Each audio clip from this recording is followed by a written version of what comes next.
Welcome, and thank you for tuning in. You're listening to the Beyond 50 radio program. I'm Daniel Davis. In an economy that seems to be slightly recovering, but probably not making any headway as much as a lot of us would like, we find a lot of people who are in desperate situations. People losing jobs, looking for work, people who are actually in their homes finding themselves having to just walk away and leave them after watching their dreams dash away in the wind. Can probably cause a lot of us to want to maybe hit the local bar or the liquor store, whatever the case may be, to get that drink to maybe make ourselves soothe and feel a little bit better. Perhaps pop a couple of Valiums or maybe turn to some recreational drugs. For many, they've been on that path for a long, long time, and they find themselves hooked to the point where the addiction gets to be so overwhelming that it takes over everything they think they do and they see. The question is how do we get ourselves out of it? Of course, once we get a particular binge going in a particular night, we find ourselves the next morning wishing that we hadn't have done that and promising that won't happen again, only to find ourselves looking forward as the day wears on to doing it again. Of course, we want to quit because the chances that we actually can improve our lives are before us, so we ask ourselves, what can we do? There are many recovery programs out there, such as Alcoholics Anonymous, or maybe you can go to yourself the check-in center, whatever the case may be, to find a way to overcome this. But there is one that's very little known. In fact, it's so little known it's because it actually hasn't been shared with the public because it's a particular ritual that's been going on for centuries. The book is the 13th Step. This is a story of one man's odyssey of recovery. It's a Native American church ceremony, and today for the first time we're going to be sharing this sort of in the public, to find out more about what this particular ceremony does as it helps create ancient solutions to conquer the problems of alcoholism and addiction using the timeless wisdom of the Native American church ceremony. And I'd like to welcome the wonderful storyteller of this particular experience, our guest today, Mr. Robert Hayward. Robert, thank you for joining us here on the Beyond 50 radio program. Thank you. I'm honored to be on. Now, addiction seems to be as complex as the individual person that has it. Tell us about your story and how this all started for you. Well, it started when I was 14, and it's almost like it didn't, nothing led up to it. Like a lot of people have the sort of an excuse for being raised poorly and everything. I had a great childhood. Everything was perfect. So it's not like I fell into, but I kind of fell into it. It was the tail end of the 60s, early 70s, and I went from a Catholic grade school into a public high school, and everybody was doing drugs. It was just everybody was doing it. I mean, there was very few who weren't. And so I kind of didn't fit in. I was very awkward. And so I figured out to be cool, you use drugs, but if you really want to be cool, you sell them. So I went directly from using to selling, and I went all the way. And I just kind of followed the trends, starting with marijuana and then going to cocaine, and then methamphetamine became big. And along the way, I managed to get hooked on every single one of them while I did it. And it just propelled out of control. It just went on and on and on. And as I got older, it became more, I sort of thought I could control it, but as I got older, there was it eventually completely controlled me. That seems to be the illusion for people who really get caught up in that cycle where you actually hear them say, I can control this anytime. It's not going to be my master. So through that convincing, they kind of just continue on that step, and it gets a lot of times deeper and deeper because the interesting thing, I guess, about, let's keep it simple for this moment, with alcohol, is that, sure, you drink that first beer, there's the buzz. Then you continue to do that. Pretty soon it takes 2 to do what 1 used to do. Then 3, then 4. Pretty soon you're up to a half of a case, perhaps even a full case, to do the same thing that 1 beer used to do. So it's interesting how the body builds tolerance, so you're using more and more and more to achieve the same original effect. Yet at the same time, it's taking quite a bit, as you actually share in your book. It takes a lot from your mind as well as your spirit, the distilled spirit, if you will. Right, exactly. Yeah, it does. You build up this tolerance, And the more you use, the more you really separate yourself from yourself. It's a vicious cycle. Now, what I found interesting as I was reading through the 13th step, that there were a lot of things that had occurred to me, but especially here in America, when it comes to addictions, and it seems we've got one every which way that we turn, is that, that there's a certain shame element once we get to the level of actually getting to a point of being an addict. You see people finally checking into recovery systems. Perhaps they get pulled over for, DUIs, for instance, or there's a crime that's created around trying to achieve the money to get the addiction. And now they find themselves faced with a particular kind of shame. So on the one hand, we promote a social acceptance and yet celebration to using, while at the same time, well, if you slip over the deep end, you've shown a lack of responsibility, so now you're ashamed of what you've done. It seems to be a weird paradox in itself. Yeah, it really is. And I mean, you nailed it. The whole thing is a paradox. It's because it's considered a disease, but it's the only disease that you can go down to the corner store and buy in a bottle. So it's odd. I work in the recovery field all the time, counsel people all the time, and the first 2 or 3 weeks, it's all about denial. I don't have a problem. I'm just here because I need to take a break. Right. And they finally start realizing how it has completely altered their entire life. And yet it always starts out innocently. There's very few people who, they have their first beer and they say, "Oh, I'm going to become a full-blown alcoholic." Right. They're doing it to enjoy it. And then of course, now we have a whole new paradigm with the painkillers, which is actually taking people who are not prone to addiction and turning them into addicts. It's rewiring brains now. It's because it's so powerful. And then the new bath salts and all kinds of, it's just coming out of the woodwork. Fascinating stuff. Now, what was, it's, at first did you find it really difficult to talk about your journey, your story? Well, it's interesting. I never really did, because I was so caught up in it that when I was in it, I would never talk about it then, because I was always in denial. I was always sure I could control it, and I quit. I quit every day. I quit drinking every day, until the next morning. But I got to the point. The toilet has a great alter effect, doesn't it? It's pretty amazing. I mean, if I counted the amount of times I quit, But the thing is, once I finally got beyond it, I had such a clarity that I really firmly decided that I really needed to write this story, because it's not going to, it did me no good. I wasted 26 years. So if anything, I want to try to help somebody else avoid this 26 years of insanity that I went through. So a lot of people say, well, you put a lot of personal stuff in there. And I said, yeah, I didn't hide any details. Because I think, I'll tell you, the one thing that I do notice among addicts and alcoholics, we all have the same story. It's just degrees. But we all have the same exact story. So anybody can relate to it. So alcoholics and addicts can relate to it, but also people who do not understand addiction can read it and get an idea of what it looks like from the inside. So they don't, because they're always saying, oh, he loves his drink more than he loves me, and it has nothing to do with that. It's something that's completely consuming. And you don't want to love it, but you get to the point where you have no choice. It definitely controls you. Yeah, as you said in your book, the drink drinks you. Absolutely.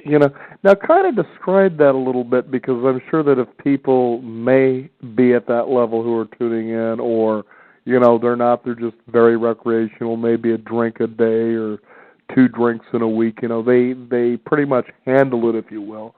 What does that mean when you say the drink drinks you, when you get to that point? Well, at that point, you really, and there's such a huge difference, because the vast majority of people can drink socially without a problem. I know so many people who can not finish their beer. Well, I was never like that. The first time I got drunk, I drank a whole bottle of vodka, at 14 years old. Wow. I've always gone to the extreme, and that's kind of a consistency with people who are prone to alcoholism. We don't just drink. It literally can. It's not like we're drinking the liquor; it's consuming us. We get so much in, and there's no such. We're chasing that first buzz we got from the first time we tried it, and you never obtain it. So you're always trying to get more. So you're not drinking it anymore. It's literally drinking you. I mean, it becomes such a major part of you that you're no longer yourself. You become the alcohol. I mean, I was a walking tequila bottle. Yeah, you did happen to say that you had a love for tequila, and for some reason, Sammy Hagar came to mind. Yeah. Yep, exactly. Now, I think what's to let the listeners know, first of all, I have to say, in your book, The 13th Step, your writing is a lot of fun. It's, you take something that is very grave like this, because you got to a point that you were celebrating your 40th birthday.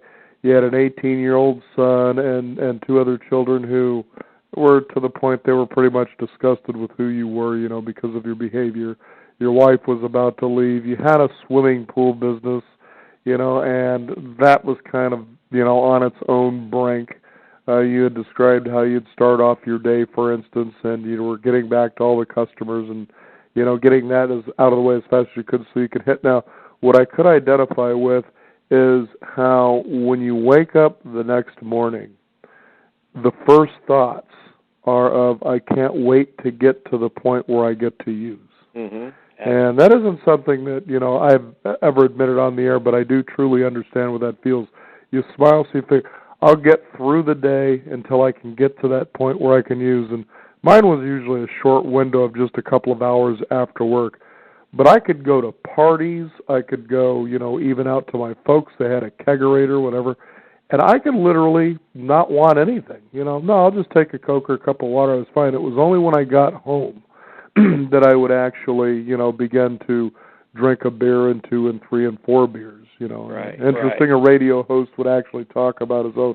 But, and I also had a limit to how far I would go, and then I was done. The fact is, that's not any better than somebody who wakes up at, let's say 10 o'clock in the morning and drinks a whole bottle of tequila all day long. They're the same thing. They're a managed addiction.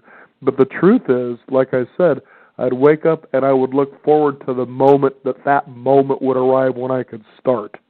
That's awesome. So you were talking about that in your book, and so I can completely relate to what you were saying. Yeah, you focus on that. That's you get to the point where that's all you're really living for, and everything else is just something in the way of getting to that point. Mm-hmm. Mm-hmm. Yeah, and that's the way it was with me. I couldn't wait to, I'd immediately talk to the customers because I didn't want to talk to them with alcohol in my breath. So as soon as I got that over with, then I could go start hitting the bottle. Yeah, exactly. Assuming that nobody smelled it on me later, which was pretty naive.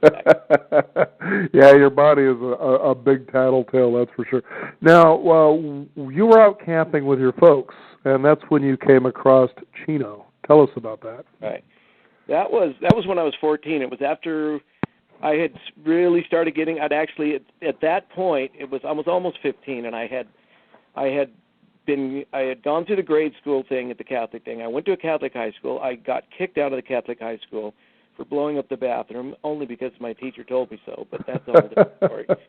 And so I went to the public school. I was the first out of 10 kids to go to a public school. My parents were angry, so they said, "Okay, we're going to bring you." We always went camping all the time. They always took us camping. So we went out to the local reservation. They have a campground, and we were going to go there and spend the night and get away from everybody and try to rebond as a family.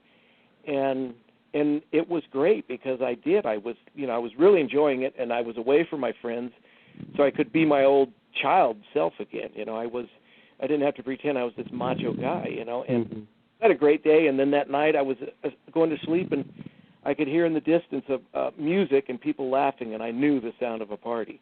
And I snuck out, and I went over there, and it was a bunch of Indian guys and girls and whatnot. And so I went down and partied with them all night. We were drinking and doing the little bennies, little speed that they had back then. And then that night we snuck back to the fire after just going crazy. And it was a series of things that started happening to me that knew that there was something different. And we could see these. They would sneak up to the fire. They built this bonfire. Then we go take this tour around the camp. And this is like 3 or 4 in the morning. Then we came back, and we could see these Indians dancing around the fire. Now, naturally, I'd been drinking and I'm thinking, well, this is just a hallucination. But the thing was, I could see in their eyes that they were watching it too, and they had seen it before. And it wasn't, you knew they weren't people, but they looked like people, and they didn't look like, they looked like, it was like something out of Dances with the Wolves, you know what I mean? You had these guys dancing around a fire. So the next morning, they got caught, and I went back to my cot and slept, and I woke up the next morning hungover, because I only got 3 or 4 hours sleep.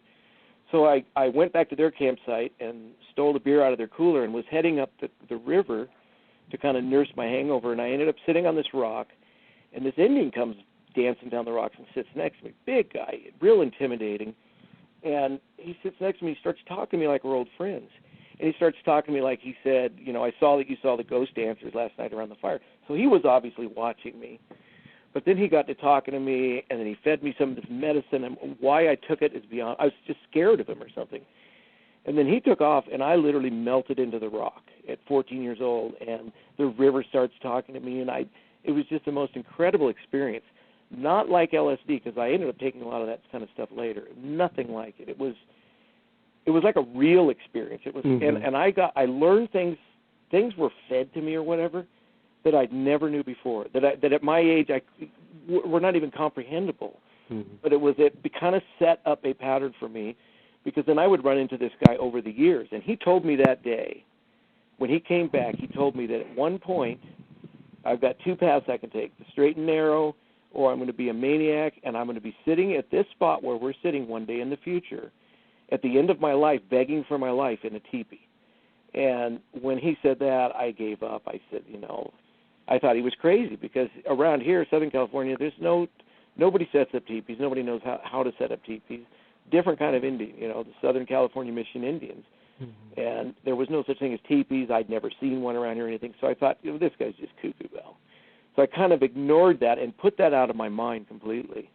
And then over the years, he would pull me out of my addiction. I really went crazy. I became a big-time dealer. I connected with a lot of hardcore people, saw a lot of people killed, a lot of stuff happened. And he would pull me out of it periodically and try to save me, like bring me up there and run me through a ceremony and bring me to sobriety. But every time I went back, I would go 2-3 days and say, that's what I need to be, and then all of a sudden, boom, sucked right back into it.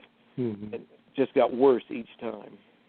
Now, you had talked about an ancient medicine, I guess the root would be peyote. And that this was, what was interesting about reading about this was the fact that this was God's gift, if you will, and that if you were somebody who was going to be drinking alcohol or you were going to be using drugs, or the peyote was something you just didn't use for the recreational reason of attaining a high. You actually talked about how the hippies, whatever those guys sometimes, but they tried to do this, and peyote was basically saying, nonsense. I'm not going to let you disrespect me by using this. And what I found interesting about what you were writing about when it came to peyote is I was remembering the works of Carlos Castaneda, and talking about mescalito or mescaline, and the reverent respect that was paid toward collecting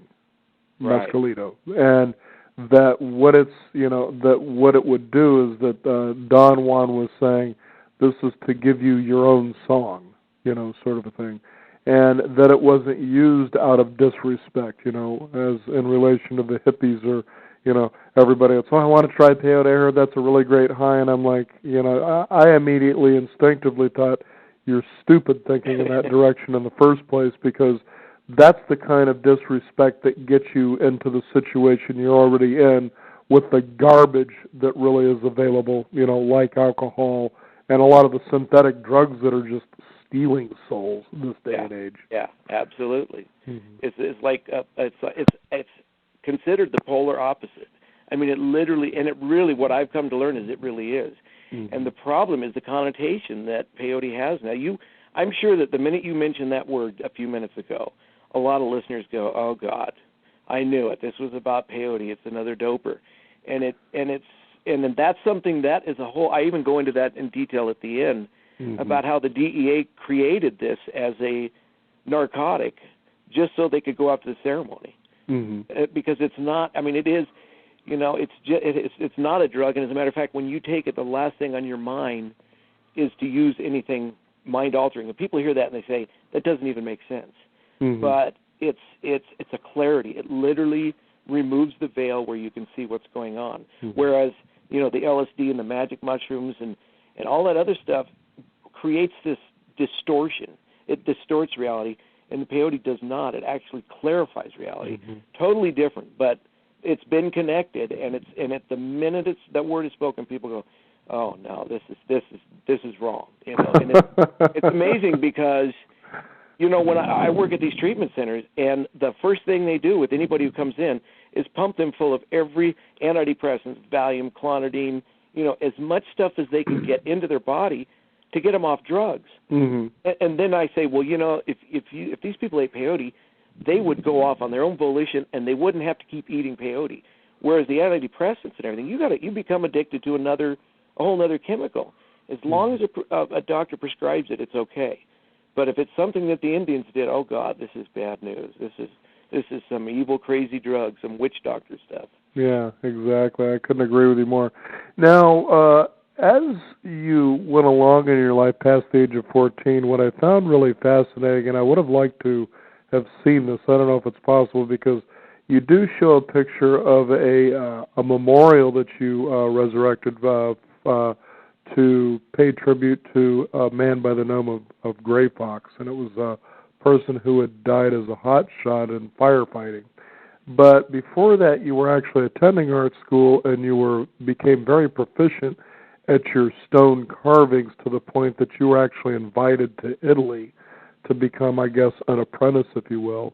But you had done a carving of the Battle of Wounded Knee, and you talked about the intricate detail about what went into that as it actually was. So this wasn't something that you would look at and go, oh, that's just amazing. Here's the Indians and then here's the cavalrymen, but really more of the aftermath and detail from what you could actually find, and you had won an award from that.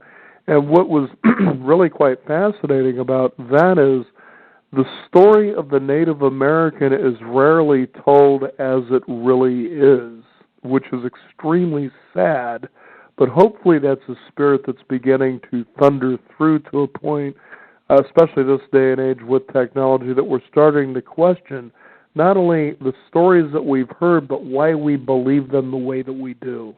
Right, yeah, it's the great whitewashing. Yeah, I actually still have. It wasn't that one. That particular one wasn't a carving. That was actually a ceramic display that I did, and I all the individual pieces. And I've got the Gatling guns, and then the woman who was the child who was breastfeeding on the woman who had half of her body blown off, and just it was very gruesome. But it was I took it right off the pictures that were taken after the battlefield when they came in the snow. So yeah, it was controversial to say the least. Yeah. Now, what you gave up Italy? Why was that? Well, that was definitely a result of, at that particular point in my life, I was at art school. I was doing really good, and I got into stone carving, all this stuff. And so I get this scholarship, and I was at that time. My latest drug of choice at the time was magic mushrooms, and that's a perfect example of how they distort your mind. I thought, to me, they're like a counterfeit that misleads you into thinking you're getting spiritual. But they had us. I ended up hanging out with this group of people, which they were common at that time, late 70s. It was all these cults running around, the end of the world cults, where there was an earthquake coming to Southern California, and we were all convinced. I mean, I was literally saying goodbye to people. I tried to convince my family. I gave away my dog that I'd had forever. We moved to this place in Arizona to get away from this huge earthquake that was going to end the world. And it was all because of these mushrooms that I was taking were twisting my mind. I mean, looking back at that, it's like, if there was anything I could redo, it would have been to take up that, to go study with the masters in Carrara, Italy, and stone carving. But that was a perfect example of drugs that are natural. That some people say, oh, they're so enlightening, also, and they're not. They twist your mind to make you just bizarre. And I got really bizarre. I actually started hanging out with this hippie cult, and There was literally thousands of them living in this place called Eden, Arizona. We're all waiting for the great earthquake. And it was awfully embarrassing when that day came and went. Yeah. I know something interesting kind of surfaces right there, Robert, and that is, that people become addicted to let's say the mushrooms because it creates this illusion of spiritual ascension, if you will. That you can also have an addiction, and this is without using anything, to a belief, for instance, and you see this when it comes to religion. That people get so addicted to a belief in their practice of a religion to a point where it not only causes personal harm, but they can go to harm others as well. And this is without using it all, so that can be almost every bit as dangerous. Oh, yeah. I mean, that's what I've come to realize is that, I mean, our body is a huge pharmacy, and we can, when you take cocaine, you're not actually putting something in you that makes you high. What you're doing is you're putting something in you that alters your brain chemistry and releases more dopamine, more neurotransmitters to the brain, floods the brain with your own drugs.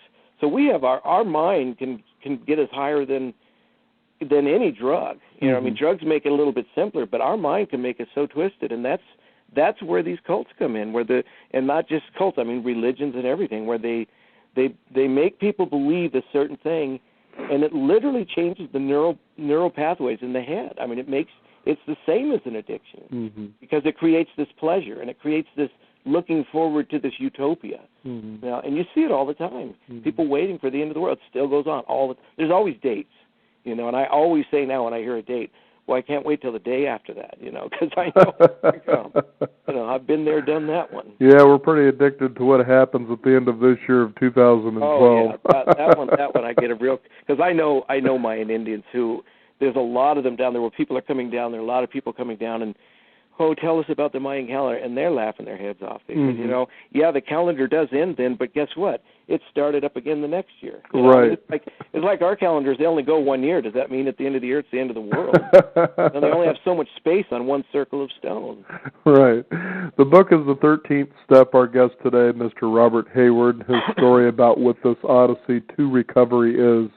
Now, jumping forward again back to the point where you created this memorial, you had said that to create this, that you didn't do it for money, that you knew you probably weren't going to make the kind of money that it would take, from your own time, your materials and effort, that you knew somehow this was a spiritual gift, especially to yourself.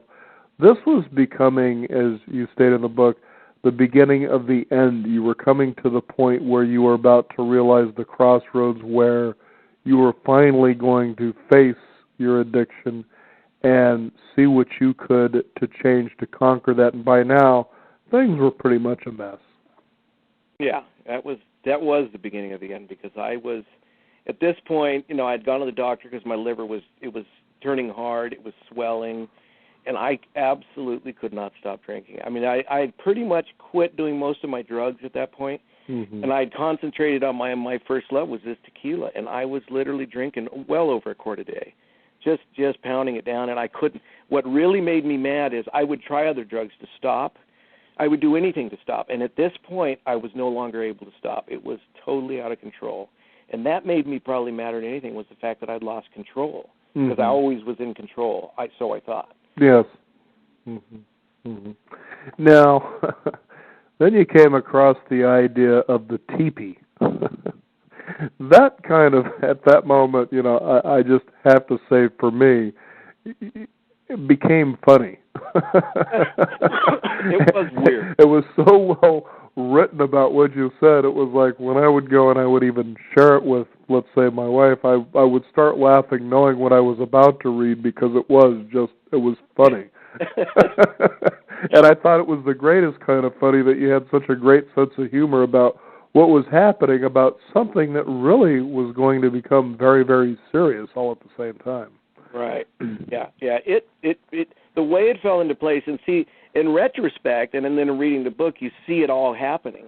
But in the middle of it, I didn't see anything happening. I had totally forgotten about this teepee comment. That was at 14 years old. And so this is 26 years later, and when they said, how much do we owe you for building the memorial? And I said, I want a teepee. Right. But I didn't tell them that. I said, I want the keys to the gate, the Indian gate, which was the campground where he had told me. And I said, I want the keys to the gate because I'm going to go put up a teepee there. And I was thinking I'd camp in it. I didn't even know what I was thinking at all. But it was like these little wheels had been set in place, and there was no way of stopping it at that point. Mm-hmm. But in the moment, I had no idea what was going on. Now, one of the funny characters to me was a guy by the name of Johnny, who was the firekeeper, if you will.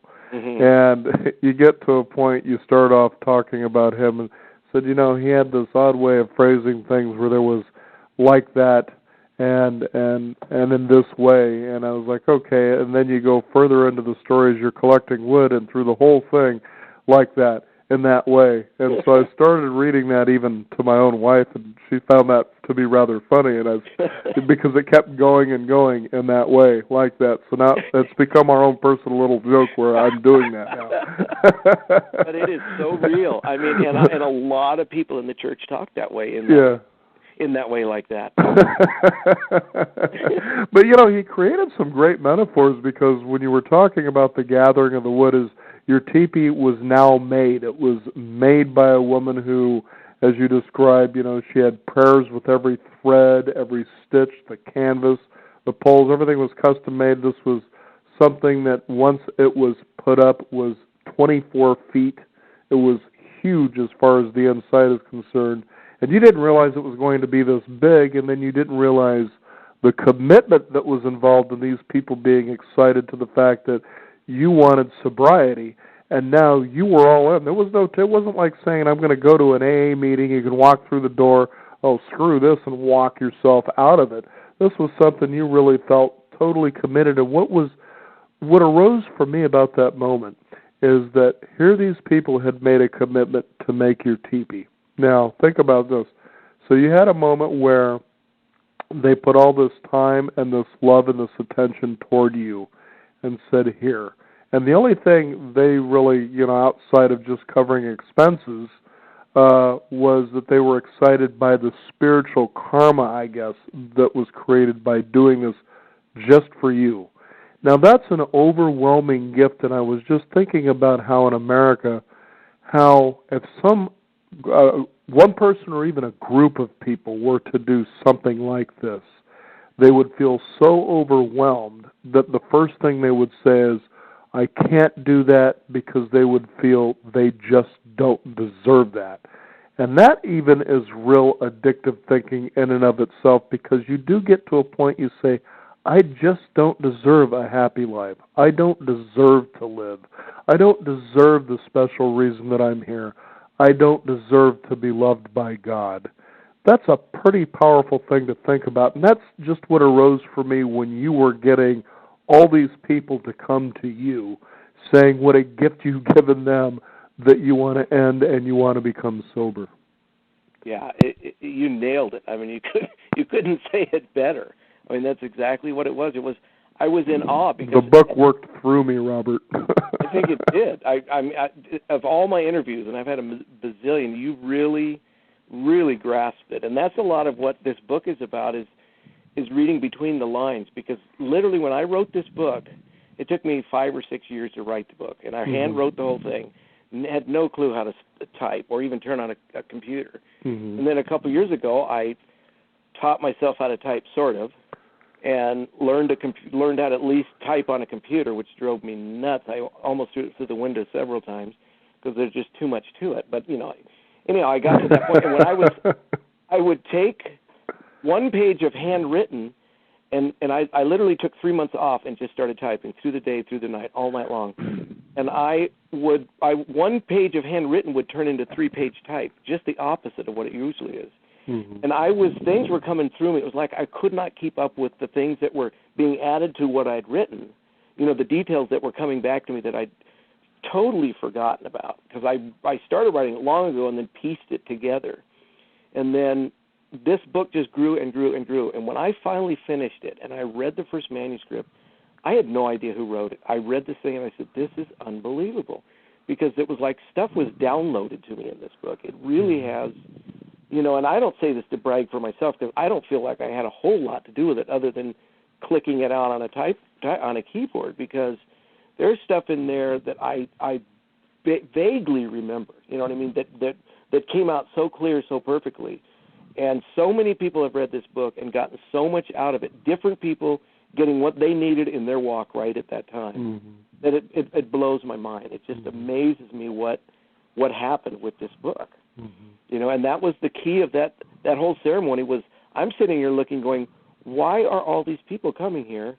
And then when I realized halfway into the night, before I'd even gone in, they're coming here to pray for my sobriety. They don't even know me. Right. And it was so humbling, and I was resistant, like you said. I wanted to walk out. I wanted to get drunk. I was going through the DTs, and I'm going, I'm not going to make it through this. This is all night. And at one point, I was just literally brought to the end of myself in humility, because I'm looking around and these people are crying for me and they don't even know me, you know, and it was overwhelming, that whole aspect of it. And back to Johnny, as you guys were out to collect your wood in the beginning, and you showed him the wood pile that you generally burn, you know, in the house. You didn't realize just how serious this was, and it was funny because you said at one point that he thought that you were joking until he realized you were serious, and he got kind of mad. But he described the pile of wood that you were showing him, and he says, we can't bring that mess because that represents what you are, you know, and that there was a real ritual. Now, what I'd like for you to do, and the best way that you can pay honor to what this 13th step is describe, first of all, you said it was very difficult for you to find anything that would tell you with any kind of exactitude what this ceremony, how it went about, that it was very vague. So it sounds to me like it not only was very personal, but it was very different based on the experience itself. But what is the 13th step, or let's talk about what this American church ceremony is, if you can. Well, I mean, the ceremony itself, like you literally have to read the book to get the gist of the whole ceremony. But what it is, and it goes on all the time, every Saturday night all over this country under the radar. It's always happening. And it's the same ceremony that's been going on for literally thousands of years. And it's never changed. It's exactly the same protocol. You have certain people who do certain aspects. Where you sit, you stay there all night. The direction you move in the teepee, everything, the details are phenomenal. I mean, and for me to go in there for the first time not knowing anything, people were looking at me like, not only does this guy own the teepee, he's sponsoring a meeting, which you don't do until you've been to several, and he doesn't know any of the songs, he doesn't know anything to do or anything. So they were looking at me like, and I was scared to death. I don't know what to do. I don't know what to do in here or anything. And so I had a guy kind of mentor me through the whole thing, sitting next to me. But basically the ceremony is a person sponsors a ceremony. It's not done for the full moon or the spring equinox or anything like that. Somebody will call for a ceremony, for a birthday for somebody, for a healing, somebody who's sick, somebody who needs education, all these different reasons, for whatever reason. And then you go to a roadman who runs the ceremony, and you offer him tobacco and say, I want you to run a ceremony for me. And then all of a sudden it just comes together. There's an underworld current that if there's a ceremony coming up, people hear about it, you know, long before Facebook. And the people just show up at these ceremonies. They're always in a hidden spot. The teepee goes up. We go in at sundown. We pray and sing all night. And then at sunrise we come out. Teepee goes down. It's cleared and everything's gone. And a lot of that reflects having to hide from the government in the early days. Mm-hmm. But basically, so where you sit as the sponsor, you're 12 steps from the door. And when I went through that ceremony, they told me all kinds of different things. But one thing they told me was, when you walk out of here in the morning, you are going to make new tracks. It's going to snow. And you're going to make new tracks in snow and a new day, and your old tracks are going to be buried. And I thought they were being it was just symbolism, because where we're at this mountain, it's very rare that it snows. And especially, this was a drought year. It was September, before even the rainy season had started. Mm-hmm. But it did snow that night. That was one of the weird miracles of the night, besides everything else that happened, was early in the morning before the sun rose, it snowed. And it coated the ground with snow right outside the teepee. So I'm going, wow, maybe I am going to make new tracks. And then in the early morning before it ends, we have this sacred meal. So the women went out and grabbed all the makings for the sacred meal. So they made tracks, and I thought, well, that takes care of that. I won't be making tracks. And then between then and the time of the end of the ceremony, it snowed again and coated it with this powder. So I took my 12 steps to that door, and at sunrise I stepped out, and you're facing the east right at the sunrise, and I stepped out and made my 13th step in fresh snow, and I made new tracks. And I basically, my 13th step was my first step of sobriety, and it literally, that was over 12 years ago. The craving, the desire, the need to drink disappeared. I never had the DTs or anything like that other than the night before. I mean, everything, my whole life changed, completely changed. And it's also, that's that 13th step. The other 13th step is you basically go through the 12 steps, like the 12 steps of Alcoholics Anonymous. You go through the surrender, the acceptance, the turning over your amends. You go through all of this stuff they call it like the 12-hour 12-step ceremony. And it's been around longer than any 12 steps, but that's why I personally think that Alcoholics Anonymous and the 12 steps is something spiritual to another book that was really spiritually inspired, because it comes from ancient teaching of a series of steps that you take to get yourself sober. But rather than doing it over a period of years, in this ceremony, you literally do it over a period of hours. It's like condensed time. And it really is. Time just stands still while you're in there. The next book I'm writing is about the native concept of time, how it really isn't linear at all, and it's a trip. Now, you had mentioned how stepping out that it had snowed, and that was a miracle in and of itself, and what was talked about in the book was just that very thing about miracles. And we live in a day and an age, especially with the New Age mystical movement, if you want to call it that, over the last, say, 20 years, of people trying to find out, how do I create miracles in my life? That we have actually lost our ability and our way to be able to do something that, as I understand this, is a God-given gift for all of us to have. Yeah. Now, even Jesus in the Bible, greater things than I shall you be able to do, was trying to show how these miracles are to be created, and I find it odd that, not in all of Christianity, but in that direction, that people tend to worship Jesus rather than taking on and utilizing the tools to say, this is how you do this. Don't, bow down and pray to me. Do these things, and again, greater things than I shall you do. Now, here's what I really found odd in this book, Robert, that as I read in that area where Johnny was talking about Jesus, how he talked about the missionaries who came and were very destructive of the tribals, but yet they had known Jesus long before these missionaries came. They've seen him as the great healer, that he had the long hair and the darker tan skin. And this is sort of a story that I've heard throughout the years, that he was pretty much everywhere there was in the world, and they understood him, and then all of a sudden the missionaries came along and were so destructive. But here's the weird part. As I was reading about that last night, in the local paper, there happened to be an article. Now, what led me to the article was the picture, the photograph, the caption of a church in downtown Portland, Oregon, that said, God would prefer happy agnostics over hateful, hurtful Christians, or something like that. And the article was about the misguidedness of Christianity and how there are a lot of Christians that are saying, we're sorry you think of us this way. And it said in there that most people, when they hear the word Christian, for instance, they think of white, right-wing, and they think of judgmental. And I thought, well, that's a pretty accurate picture in a lot of ways that I would think of one, but I also know in and of itself what it is, and I think it's too bad such a beautiful way that is being taught is being so misrepresented.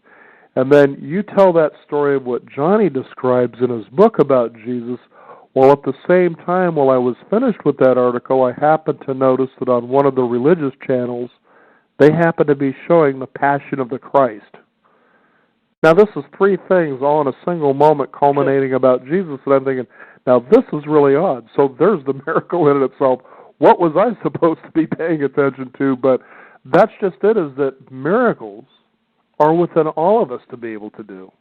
And that you have this recovery and all of these things that came together. I'm sure that in your clarity now you realize this is a lot better than the synthetic high that I used to chase elusively. Day and night. And again, it goes back to that counterfeit. And that's there's to what I've seen and what I've learned is that there is a counterfeit to everything. And it's like the yin and yang. And there was the counterfeit Jesus. There was, in every single native language, there's the word Jesus, and it's pronounced Jesus. It's not pronounced any other way. And they knew that, and it's even if you look at Christopher Columbus, which was his name, it was God, I used to have it memorized. But anyhow, his name was Colombo. But at any rate, he was looking for India, but he had no illusions that he found India when he found the islands down there towards Puerto Rico. And he wrote in his journals, he wrote that these people were so more Christian than the Christians he brought on his ship. They were loving, peaceful, kind, and they were not jealous. They were accepting. They brought him in. They welcomed him. They fed him. They took good care of him. And he returned the favor by killing them all. But he, unfortunately, yes. wrote in there, he said, these people were una gente que vive en Dios, a people who live in God. And indios was where they took that. Indios, if you take the Spanish word for Indian, it's indios. And so that was the original word. They didn't call them Indians from India. He called them indios, people who lived in God. And that's where the word Indian comes from. So most Indians lean more towards the title of Indian than they do towards Native American, because America is an old America came from, Amerigo, who was a friend of the King of England or the King of Spain, had nothing to do with what this country was, America, and everything else. So the Indian thing is that, it was a gentle, kind people, you know what I mean? And so they knew about this Jesus. A lot of them lived in this thing. So the confusion was these missionaries came over and brought them pictures of this blonde-haired, blue-eyed Jesus, and they said, well, we know him, but we don't know anything about this book. Well, they wanted them to read the book. You got to learn the book, the Bible. And there was no such thing as the written word. So it was this conflict, and they said, if you don't learn the Bible, we're going to kill you. And it was the counterfeit Jesus. It was the opposite of what Jesus taught. And it's the same thing with drugs. Drugs are the counterfeit spirituality.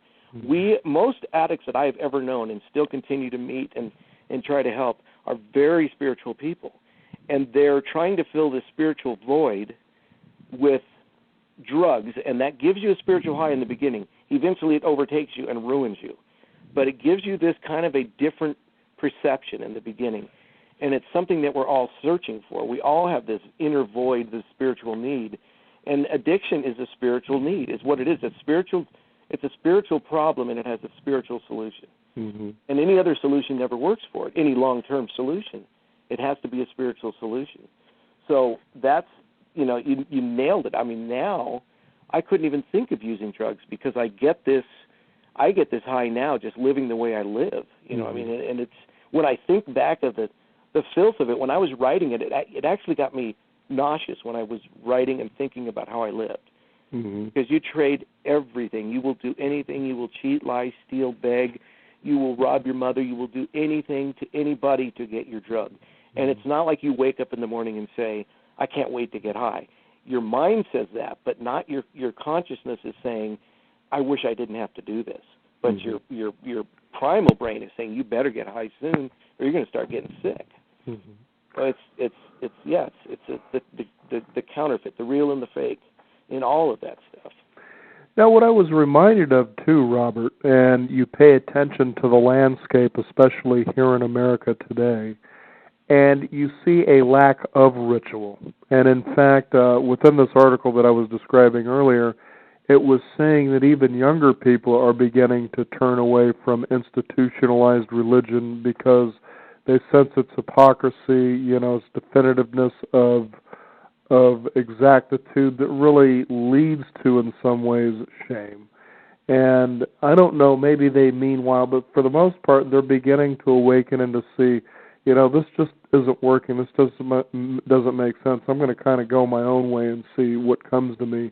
But what I think is really, truly missing, especially, are a couple of things, and I've said this over the years throughout the radio programs that I have done when I have the opportunity to meet with people like yourself or even elders is that we don't have rites of passage that have any real meaning anymore. And I'm talking specifically more about America, but it could be other parts of the world. And we also don't have ritual, meaningful ritual that puts you really in the moment, that you have that direct connection with God, as well as the ability to know that inherent in you, your birthright, is the ability to be a creator of miracles. And that's what you also talk about in your book. Yeah, it's so true. It's we have separated ourselves from, and it almost became a period of a lot of the new Christian churches and stuff wanted to get away from organized religion with their rituals and traditions, and they went to a completely non-ritualized service, and it got to the point where it was almost without meaning. You know what I mean? It's like it became a belief, a kind of way of thinking that if you have any ritual, then you're taking away from God. Whereas it is our ceremony, and I believe that everybody, doesn't matter what your race is, not that long ago, in the total concept of time, people are attracted to Native American religion because we are so close to that old way. Mm-hmm. But every single race, at some point in their history, sat around a fire, looked up at the stars, and had feathers in their hair, and had rituals and ways of communicating with the earth and with God. And that was it was part of everyday living, and it was for survival. And so everybody has that need for that ritual, and the farther they get away from, that's why I really believe why people will save up all year to go camping and sit around a fire and sit out under the stars and fish in a lake and try to get to the most beautiful place they can find, because they have this primal need to get back to nature, to get back to that ritualized way of living. And the more we get away from that, that's where we start creating all these problems in society and everything. And now with technology, we're all walking around worshiping this little rectangular black box. That's our God now. It really is. People are bumping. A new addiction. Oh, this isn't any harm. Well, explain the rear ender that just happened over here because somebody was texting at 45 miles an hour. It's true. It's worse than drunk driving. And I went back to college to get my counseling degree, and I was amazed that nobody talks to each other anymore. They wander around the campus bumping into each other, staring at this black box. Mm-hmm. They will stand next to each other and text each other rather than saying words to each other. And that's make it even worse. Our even basic ritual of speaking is disappearing. Mm-hmm. and it's detrimental to everybody. It's hurting us all. I'm reminded of a wonderful movie titled Indian Summer, and it has Alan Arkin stars, and he is an owner of a camp that, for a good couple of generations would bring kids up for summer camp. One particular summer, it's a part of the summer, he invites an old alumni. Now these are adults. They have businesses and families, but he invites them up to spend, I guess it's about a week. And the whole idea behind it is that he wants to turn the camp over to somebody who wants it. He's done after some 30 or 40 years or 50 years of doing this. But he mentions in there, because he's asked, well, why do you want to give this life up? And he says, well, now kids are showing up to camps, with these earphones and radios and so forth. And he says, I just can't connect with that anymore. Why would you come up to something like this with all those gadgets like what you're talking about? And I felt the same way about now. RVing can be a nice thing, but you think about the people who aren't in that lifestyle of travel, who go camping, who bring a portable television, the radios, the iPads, the iPhone, you name it, and it's like you're really missing what's going on around you here. And so as great as technology may have been to advance us in ways that are quite remarkable, at the same time, I believe it's also come at a very big price with our disconnection. It's so true. I think that you nailed it. It's like we needed the technology to get to a certain point, but I almost think we've hit this peak, because now what technology is doing is it's almost like the bottle drinking me, the alcohol drinking me. Technology is starting to use us. Mm-hmm. We are starting to become slaves to our technology. It doesn't save time anymore. It actually takes more time. It takes up our whole life. And you're right with the RV thing. You go camping, you go tent camping. Used to be when you went, and not that long ago, 5-10 years ago, even in my drunkenness, I would go tent camping with my kids, and we would hike way up the river or wherever we were, and there would be people way up there fishing, hiking, and stuff. Now you do that, and there's a cluster of RVs in the middle. You walk 5 feet out of the campground into the river, and there's nobody. Nobody leaves that central circling of the wagons is what it's like, because that's the closest to the satellite dish. They pull in there, they turn on their TV, they turn on their computers.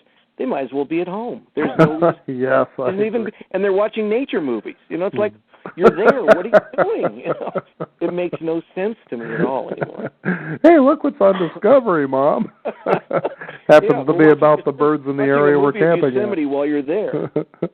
Now, Robert, I've got to say, as our show's coming to an end here, what has it been like now for your family as they see this authentic you? Well, it was, as with anybody, it was a transition. They didn't believe it at first. But sure. Right after that, my wife stuck around because I said I was quitting, even though I'd said it a million times. And then I took her to a ceremony after that. They came back out and ran another ceremony, which she sat in, which she had a great experience. She was able to communicate with her sister who had died of cancer, younger sister, in the ceremony and everything. So that rekindled it. So then I sponsored a ceremony for our marriage. Then I sponsored one for our family, and I did all of these amends, and these were just emotional outbreaks. Mm-hmm. And so as time went on, they realized this is for real. Mm-hmm. And so it's day and night now. Now I've got 2 grandchildren. I just had a granddaughter who was just born, and we're all very close now. It saved what was the end of the marriage, and now we've been married 30 years. And why she put up with me that long is beyond me, but things are a lot better now than they were before. And now pretty much my whole life is based on the giving aspect, giving back, trying to help people so that they don't get into what I went through. I'm hoping that that's what my purpose is to prevent this from continuing. Now, you were saying, Robert, earlier in the program that it doesn't matter who you are and what you use, the story essentially is the same. As you began and you have worked with people in counseling centers who come for that hope and for that faith that their lives can improve, what do you think, besides them saying or admitting that they have a problem, would tend to be the greatest obstacle, that if they overcome, that the rest of it pretty much gets pretty easy, pretty much downhill from there? Well, if you use, and I don't say that everybody has to do the 12 steps because everybody has their own path, but if you use it as a guide, and if you look at the first 3 steps, you've got admittance and then surrender and then belief. If you can do those first 3 steps, you don't even have to worry about the other ones because they will happen on their own. The real key is to admit that you have a problem. The next key is to admit that you cannot do this yourself. There is no way that you're going to be able to fix this yourself because we've tried it too many times. And then the third time is you turn over to a higher power. You turn your life and your will over to a higher power. And that basically means a spiritual awakening. You have a spiritual, and even if that means, most people when they're in their addiction and they come out of it, they're scared of that whole concept. But even if it means starting off slow and just pretending, faking it, it will still come. And I think that the key to that is to get out into nature. If you can't, you've got to slow down. You've got to get where it's silent. And I think the most healing thing people can do is get out in the middle of as much nature, even if it's just the lawn in a backyard, but as best they can connect to the earth, bare feet on the ground, and start breathing in the air and start slowing down so they can hear that small, still, quiet voice. That's going to lead them on their path. That spiritual solution will come on its own. But I think that's really the key. Once you do that, everything else falls in place. But without that, I think it's very hard to get there. The book is The 13th Step. It's one man's Odyssey of recovery. Joining us here on the Beyond 50 radio program, our guest, Mr. Robert Hayward. Robert, do you have a website people can find out more? I do. It's the13thstep.com. Very good. 13thstep.com. Mr. Robert Hayward, thank you for sharing your story, and it's been a real pleasure to have you on our program today. Thank you very much. I really appreciate it. You bet. All right. I want to thank you, the listeners out there. Be sure to visit us at our website, which is beyond50radio.com. That is the number 50. Sign up for our free weekly e-newsletter. We also have a wonderful blog you can visit where we're going to post an archive of this particular show as well so that you can use it at your convenience and share it with others as well. I encourage you to do that. Again, it's the 13th step. I'm Daniel Davis. This is the Beyond 50 radio program, and remember, live your day past